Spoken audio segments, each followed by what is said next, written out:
नमस्कार आदाब আমি প্রবীর বিশ্বাস দেখছেন NK digital. BJP versus BJP সারা দেশে কিন্তু এই রকম একটা গন্ডগোল চলছে। বিজেপির মধ্যে একটা ঠান্ডা লড়াই কিন্তু শুরু হয়ে গিয়েছে উত্তরপ্রদেশের প্রদেশ সভাপতি বনাম মুখ্যমন্ত্রী যোগী আদিত্যনাথ। পশ্চিমবাংলায় আপনারা দেখতে পাচ্ছেন বিজেপি ভার্সেস বিজেপি। আসবো পশ্চিমবাংলার কথায়, কিন্তু তার আগে অন্যান্য জায়গাগুলো বলে নিই। ইতিমধ্যে বিজেপিরই এক মন্ত্রী, ত্রিপুরার মন্ত্রী, তিনি অনাস্থা প্রকাশ করছেন তার মুখ্যমন্ত্রীর বিরুদ্ধে। অর্থাৎ বিজেপি ভার্সেস বিজেপি যতটা কর্ণাটকে আছে, ততটাই আছে হরিয়ানায়, ততটাই আছে উত্তরপ্রদেশে, ততটাই আছে ত্রিপুরায়, আবার ততটাই আছে কিন্তু আমাদের পশ্চিমবাংলাতে।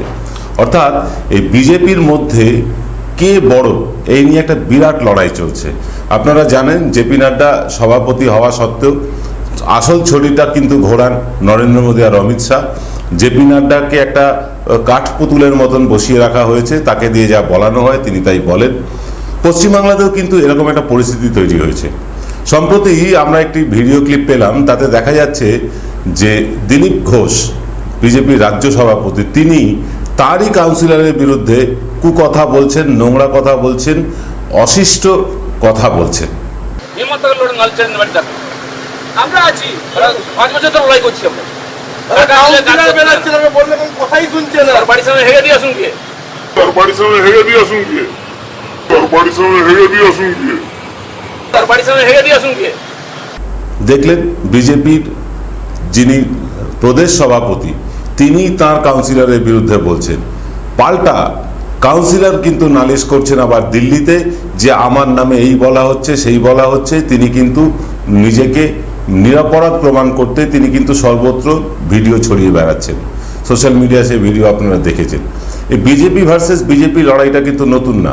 এই লড়াইটা আরও তীব্রতর হয়েছে যখন শুভেন্দু অধিকারী বিরোধী দলনেতা হলেন। শুভেন্দু অধিকারী বিরোধী দলনেতা হয়েই তিনি সংগঠনের রাশ নিজের হাতে নিতে চাইলেন। দিল্লি তাকে বারবার ডেকে পাঠালো, তিনিও বারবার গেলেন।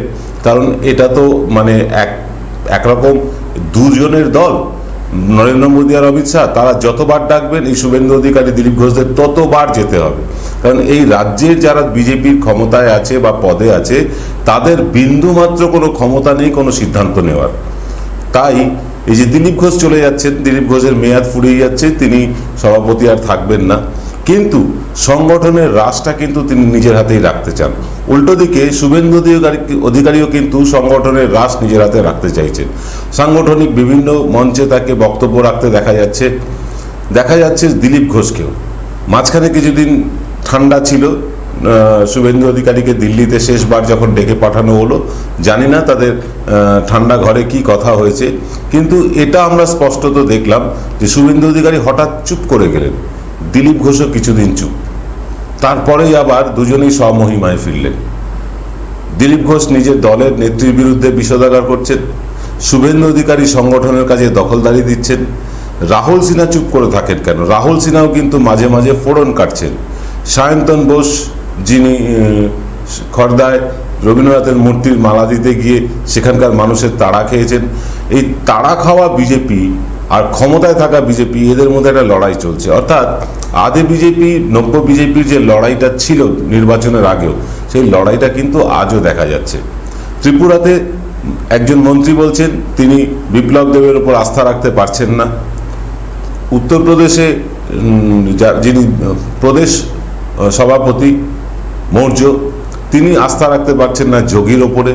সর্বত্র একটা কিন্তু ভাঙন ধরে গিয়েছে বিজেপির মধ্যে। শুধু তাই নয়, সৌমিত্র খান কোনো একজন বিশেষ তার পছন্দের মহিলাকে যুব বিজেপিতে জায়গা দেওয়ার কারণে বিজেপির অভ্যন্তরে ক্ষোভ তীব্রতর হয়েছে। অর্থাৎ মানে বিজেপিতে যারা নতুন এসেছেন, অপেক্ষাকৃত নতুন, যেমন সৌমিত্র খান, যেমন শুভেন্দু অধিকারী, তারা এসেই বিজেপির রাশ নিজেদের হাতে টানতে চাইছে। আর এখানেই বাজছে কিন্তু গোলযোগ। ত্রিপুরার গল্পটা অন্য। ত্রিপুরায় কিন্তু সবাই মোটামুটি নব্য বিজেপি, সে বিপ্লব দেব থেকে শুরু করে প্রত্যেকেই নব্য বিজেপি। এই নব্য বিজেপির মধ্যেও আবার কিন্তু সমস্যা শুরু হয়েছে। কে বড়? বিপ্লব দেব রাজ্য চালাতে পারছেন না, ব্যর্থ হয়েছেন, এমনটাই বলছেন তারই মন্ত্রিসভার একজন সদস্য। এই যে বিশৃঙ্খল অবস্থা সারা বিজেপি জুড়ে, সারা দেশ জুড়ে, কেন এটা হচ্ছে? কারণ বিজেপির যা কার্যকলাপ এখন পর্যন্ত, যেখানে যেখানে তারা শাসন ক্ষমতায় থেকেছেন, সেখানে যা যা ঘটনা ঘটেছে, সেটা কিন্তু বিজেপি, যারা আদি বিজেপি বা আরএসএস করা বিজেপি, তাদের মুখে চুনকালি পড়েছে। আমি আরএসএস বা বিজেপির কোনো তত্ত্ব নিয়ে আলোচনা করব না, কিন্তু যারা আরএসএসটা করেন তারা কিন্তু দেশমাতৃকার সেবা করার জন্য আরএসএস করতে যান। পরবর্তীকালে বিজেপি হয়ে গিয়ে তারা কি করছেন আমরা দেখতে পাচ্ছি। উত্তরপ্রদেশের কথাই ধরে নিন, উত্তরপ্রদেশে কি হলো? উত্তরপ্রদেশে আপনারা প্রথমে দেখলেন যে পিটিয়ে খুন করা হলো ফ্রিজে মোষের মাংস বা গরুর মাংস রাখার অপরাধে। অ্যান্টি রোমিও স্কোয়াড তৈরি হয়ে গেল। পাড়ায় পাড়ায় ছেলেরা লাঠি সোটা হাতে বেরিয়ে পড়লেন। কোথায় একটি ছেলে একটি মেয়ে একসাথে বসে গল্প করছে, রাস্তায় হাঁটছে, তাদের পিটিয়ে পেটানোর ব্যবস্থা হলো। শুধু তাই না, করোনাকালে এই যে যোগী আদিত্যনাথ তার চূড়ান্ত ব্যর্থতার পরিচয় দিলেন, সারা বিশ্বের কাছে মাথা হেঁট হয়ে গেল গঙ্গা নদীতে শয়ে শয়ে লাশ ভাসাতে এবং বালিতে মৃতদেহ মানে সৎকার করাতে, বালির মধ্যে ডুবিয়ে দেওয়াতে। শুধু তাই না, গণচিতা দেখলো সারা পৃথিবী। এই প্রথম কোনো চিতায়, একজনের চিতায় 4-5জনকেও তুলে পুড়িয়ে ফেলা হলো এবং কারুর কোনো হদিশ নেই।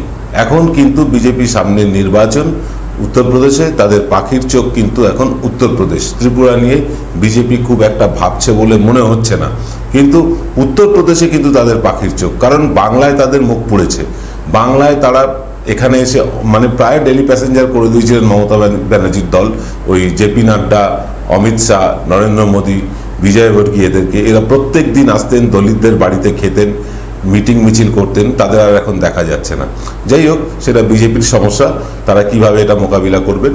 কিন্তু একটা জিনিস দেখা যেটা যাচ্ছে, সেটা হচ্ছে যে তারা উত্তরপ্রদেশকে স্মার্ট রাজ্য, বিশাল ধনাঢ্য রাজ্য, সব দিকে সেরা, এরকম একটা প্রমাণ করার যখন চেষ্টা করছেন, তখন মমতা বন্দ্যোপাধ্যায় সরকার কিন্তু দেশ থেকে বিদেশ থেকে বিভিন্ন পুরস্কার ছিনিয়ে আনছে।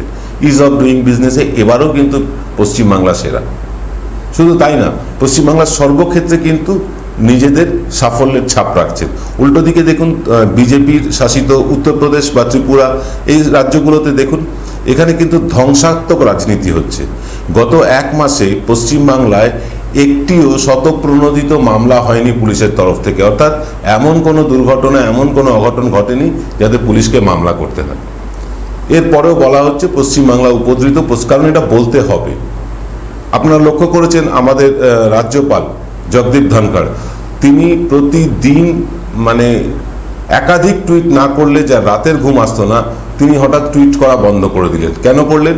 যখনই তার নামে কেলেঙ্কারি উঠে এলো, তখনই কিন্তু জগদীপ ধনখড় চুপ হয়ে গেলেন। অর্থাৎ কেউ দুধে ধোয়া তুলসী পাতা নয়, কেউ গঙ্গা জলে ধোয়া তুলসী পাতা নয়। অন্তত যারা বিজেপি করছেন তাদের প্রত্যেকেই। পশ্চিমবাংলায় বিরোধী সরকার, তৃণমূল সরকার, তাই তারা এই আওয়াজ তুলেছেন। উত্তরপ্রদেশের ক্ষেত্রে শুনবেন না, ত্রিপুরার ক্ষেত্রে শুনবেন না, কারণ সেখানে তাদের বন্ধু সরকার, এরকম আওয়াজ ওঠেনি। কিন্তু যদি পরীক্ষা নিরীক্ষা করা যায়, তাহলে কিন্তু এইরকম অজস্র ঘটনা আপনারা জানতে পারবেন। রাফায়েল নিয়ে আপনারা দেখেছেন যে রাফায়েল নিয়ে কি কেলেঙ্কারিটা হলো। সুপ্রিম কোর্ট পর্যন্ত বলে দিচ্ছেন না, রাফায়েলে কোনো মানে তদন্তের দরকার নেই। পেগাসাস ইস্যু, যা আপনার বাড়িতে, আপনার ঘরের, আপনার গোপন মুহূর্তের ছবিও রেকর্ড করে পাঠিয়ে দেওয়া হচ্ছে, সেই পেগাসাস নিয়েও কিন্তু রাজ্য সরকারগুলো বা বিশেষ করে পশ্চিমবঙ্গ সরকার, তারা যখন তদন্ত কমিশন গঠন করলো, চাপে পড়ে গেল বিজেপি। অর্থাৎ এই বিজেপি সরকারকে চাপ দিলে তারা কিন্তু মাথা নোয়ায়, এটা প্রমাণ হয়ে গেল পশ্চিমবাংলা থেকে। এবার আসি উত্তরপ্রদেশ, ত্রিপুরায়। উত্তরপ্রদেশে কি হচ্ছে? উত্তরপ্রদেশে রেশনের ব্যাগে নরেন্দ্র মোদীর ছবি ছাপা হচ্ছে। আমরা আগের দিনই মানে গতকালই একটা অনুষ্ঠান করেছি ব্র্যান্ড মোদি নিয়ে, আমরা লিঙ্ক দিয়ে দেবো, আপনারা দেখবেন। সেখানে মোদি নিজেকে ব্র্যান্ড তৈরি করতে চাইছেন, একটা নাম মোদি নামটা কিন্তু ছড়িয়ে দিতে চাইছেন, এবং সেই তারই একটা কার্যকলাপ হচ্ছে ওই রেশনের ব্যাগে কিন্তু নরেন্দ্র মোদীর ছবি দেওয়া। এটাও শুধু না, ব্যাগ যদি সবাই পেতেন তাহলে কোনো কথা ছিল না। ব্যাগ পাচ্ছেন কিন্তু নির্দিষ্ট একটি শ্রেণীর লোক, যেখানে ব্রাহ্মণরা বাদ, দলিতেরা বাদ। ভেবে দেখুন, উত্তরপ্রদেশের রাজনীতি মূলত জাতপাতের রাজনীতি হয়, সেখানে ব্রাহ্মণরা কিন্তু বিজেপির থেকে মুখ ফিরিয়েছেন। ওদিকে মৌর্য সাহেবের যারা অনুগামী অর্থাৎ দলিতরাও কিন্তু মুখ ফিরিয়েছেন নরেন্দ্র মোদীর থেকে। এই উত্তরপ্রদেশকে যেন তেন প্রকারেণ জিততে হবে নরেন্দ্র মোদীকে। এই নরেন্দ্র মোদী এখন চেষ্টা করবেন দেশভক্তি জাগাতে। আজ আপনারা জানেন দেশভক্তি শুধু ক্রিকেট আর যুদ্ধ হলেই আমাদের বেড়ে ওঠে। হঠাৎ কোনো যুদ্ধ লেগে যেতে পারে, কারণ সমরাস্ত্র ইত্যাদি দেখানো হচ্ছে বিভিন্ন চ্যানেলে, যে ভারতের কত সমর শক্তি এটা দেখানো হচ্ছে। রাফায়েল আসার পর আমরা চীনকে ধূলিসাৎ করে দিতে পারি, কিন্তু আসল ঘটনাটা আপনাদের বলি, আমরা যদি চীনকে বা পাকিস্তানকে মাথায় রেখে অস্ত্র কিনি বা তৈরি করি, চীন কিন্তু অস্ত্র তৈরি করে আমেরিকা ইসরায়েলকে ভেবে। এটা মাথায় রাখতে হবে। চীন কিন্তু ভারতবর্ষকে পাত্তাই দেয় না সামরিক দিক থেকে। অর্থাৎ আমরা খুব শিগগিরই একটা এপিসোড আনবো, দেখতে পাবেন, যেখানে চীন আমাদের চারদিক থেকে ঘিরে ফেলেছে, আর আমাদের বিজি প্রাইম মিনিস্টার, আমাদের মন কি বাত প্রাইম মিনিস্টার, তিনি কিন্তু চুপ করে আছেন। একটা ছোট্ট উদাহরণ দিই আপনাদের।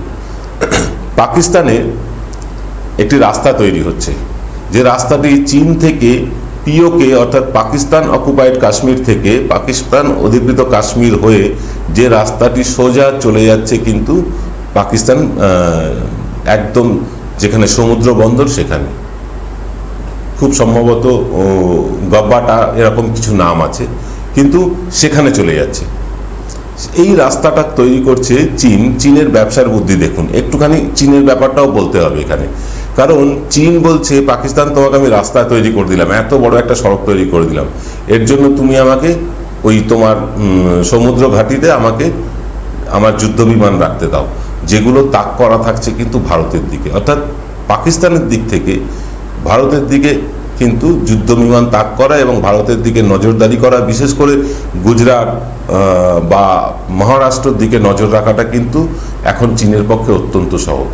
আরেকটু নিচে নেমে যান, শ্রীলঙ্কায় কিন্তু ইতিমধ্যে চীন নৌসেনা ঘাঁটি গেড়েছে। অর্থাৎ আমাদের দক্ষিণ ভারত কিন্তু চীনের স্ক্যানারের তলায়। এইবার মায়ানমারের সোয়াটা বলে একটি জায়গা আছে, যেখানে ভারত সরকার একটি বন্দর করতে চাইছে, সেই সোয়াটা বন্দরটারও দখল নিতে চায় চীন। অর্থাৎ মায়ানমার হচ্ছে পূব দিকে, দক্ষিণে হচ্ছে শ্রীলঙ্কা, আর পশ্চিমে হচ্ছে পাকিস্তান। এই তিন দিক থেকে ভারতকে কিন্তু ইতিমধ্যে ঘিরে ফেলা হয়েছে। আর ওদিকে পাকিস্তান অধিকৃত কাশ্মীর এবং চীন অধিকৃত কাশ্মীর, যেটাকে আমরা আকসাই চীন বলি, সেইখানে কিন্তু অবাধ গতিবিধি চীনা সৈন্যদের। আমাদের দেশের ভূখণ্ড চীনা সৈন্যরা দখল করে রেখেছে আকসাই চীনে। ভারত সরকার কিন্তু নির্বিকার। এখন এই উত্তরপ্রদেশ নির্বাচনের আগে ভারত সরকার কিন্তু আর নির্বিকার থাকবে না। গরম মুক্তি হবে, চীনকে এই করে দেবো, চীনকে সেই করে দেবো। পাকিস্তান থেকে গরম মুক্তি আসবে, আমাদের চাচা খান সাহেব গরম মুক্তি দেবেন ভারতের বিরুদ্ধে। ভারত গরম বিবৃতি দেবে, দেশভক্তি উথলে উঠবে। বিশেষ করে উত্তরপ্রদেশের মতন একটি অর্ধশিক্ষিত রাজ্য বা বলা যায় অশিক্ষিত রাজ্য, যেখানে শিক্ষার হার অত্যন্ত কম, সেখানে কিন্তু এই দেশভক্তি ভীষণভাবে কাজে লাগবে। গত পুলওয়ামায় আপনারা দেখেছেন। এরকম আবার যদি কোনো পুলওয়ামা হয় বা আবার যদি কোনো সার্জিক্যাল স্ট্রাইকের গল্প শোনেন, তাহলে নিশ্চিতভাবে ধরে নেবেন উত্তরপ্রদেশে ভোট এসেছে। উত্তরপ্রদেশের ভোট কেন বাকির চোখ, এই কারণে বলছি, কারণ পশ্চিমবঙ্গ তাদের হাতছাড়া হওয়াতে পশ্চিমবঙ্গের অনেক আশা ভরসা করেছিলেন বিজেপির কেন্দ্রীয় নেতারা। এখান থেকে শুভেন্দু অধিকারীরা বা দিলীপ ঘোষেরা এরা কিন্তু ভুলভাল মেসেজ দিয়েছেন, ভুলভাল তথ্য দিয়েছেন কেন্দ্রীয় নেতৃত্বকে। তারা এটা বলেই দিয়েছেন নিশ্চিতভাবে 200 আসন পাচ্ছি। দিল্লির কোনো নেতার পক্ষে এসে বোঝা সম্ভব না পশ্চিমবাংলায় তারা কতগুলো আসন পাচ্ছে। এখান থেকে তাদের মিসগাইড করা হয়েছে এবং এতে কিন্তু বিজেপি অত্যন্ত বাজেভাবে মুখ পুড়েছে। ত্রিপুরাতে তাদের কন্ট্রোলে নেই, কারণ ত্রিপুরা পুরোটাই কিন্তু বামপন্থীদের ভেঙে বিজেপি তৈরি হয়েছে এবং কিছু তৃণমূল কংগ্রেস ভেঙেও। কারণ 2005-এ তৃণমূল কংগ্রেস যখন প্রথম ত্রিপুরায় পা রাখে, তারা কিন্তু সাংগঠনিকভাবে বেশ শক্তিশালী হয়ে গিয়েছিল। তারপরে কিন্তু তাদের শক্তিক্ষয় হয়েছে এবং সেই মানুষগুলোর মধ্যে বেশ কিছু মানুষ চলে গিয়েছেন বিজেপিতে। বামপন্থীরা কিন্তু বলা যায় 90% বামপন্থী বিজেপি করছেন ত্রিপুরায়। এই যে মানে দল বদলু যারা আজ এই দলে কাল সেই দলে, এই মানুষগুলো যখন দেখবেন ওখানে তৃণমূল শক্তিশালী হচ্ছে, তখন কিন্তু তারা তৃণমূলে ঢুকবেন, এটা বিজেপি জানে ভালো করে।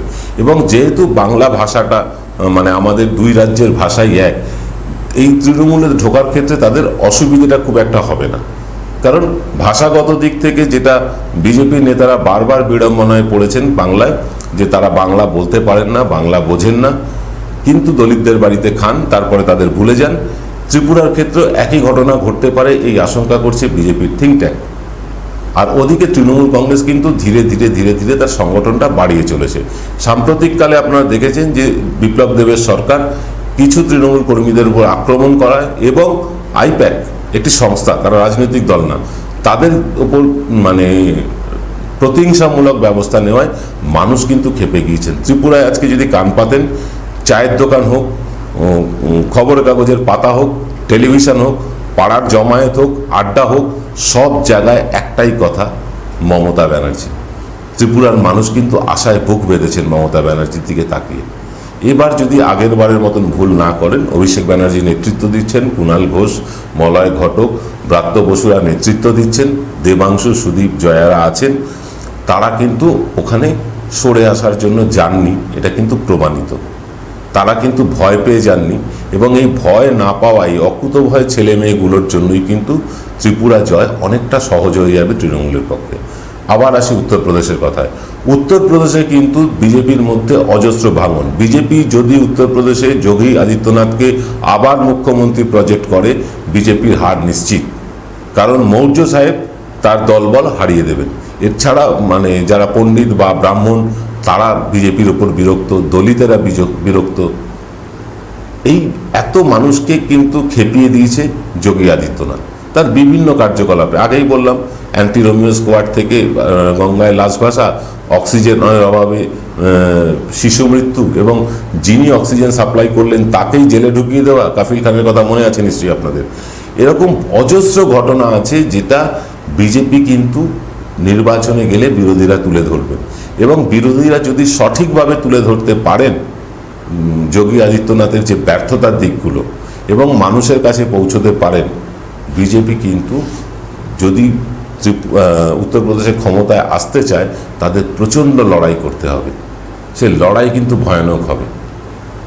আপনাদের সকলকে অনুরোধ করব, আমাদের হিন্দি চ্যানেল যেটি আছে এনকে ইন্ডিয়া, সেই চ্যানেলটিতে আপনারা সাবস্ক্রাইব করুন, এবং হিন্দি চ্যানেলটিকে আপনারা একটু বেশি পরিমাণে যাতে দেখতে পারেন দেখেন, তার অনুরোধ করব এই কারণে যে আজকে বাংলার কথা সারা ভারতবর্ষে বলার কেউ নেই। সারা ভারতবর্ষের মিডিয়া বিক্রি হয়ে গিয়েছে। তারা বিজেপি ছাড়া অন্য দলের কথা বলে না, দুই একটি মিডিয়া ছাড়া। আমরা যদি বাংলা থেকে বাংলার আওয়াজ, যতই খারাপ হিন্দি হোক, যতই ভুলভাল হিন্দি হোক, আমরা যদি হিন্দিতে সারা ভারতবর্ষের কাছে পৌঁছতে পারি, তাহলে কিন্তু বাংলার কথা, বাঙালির কথা আমরা সারা ভারতবাসীর কাছে পৌঁছতে পারবো, যদি আমরা চাই।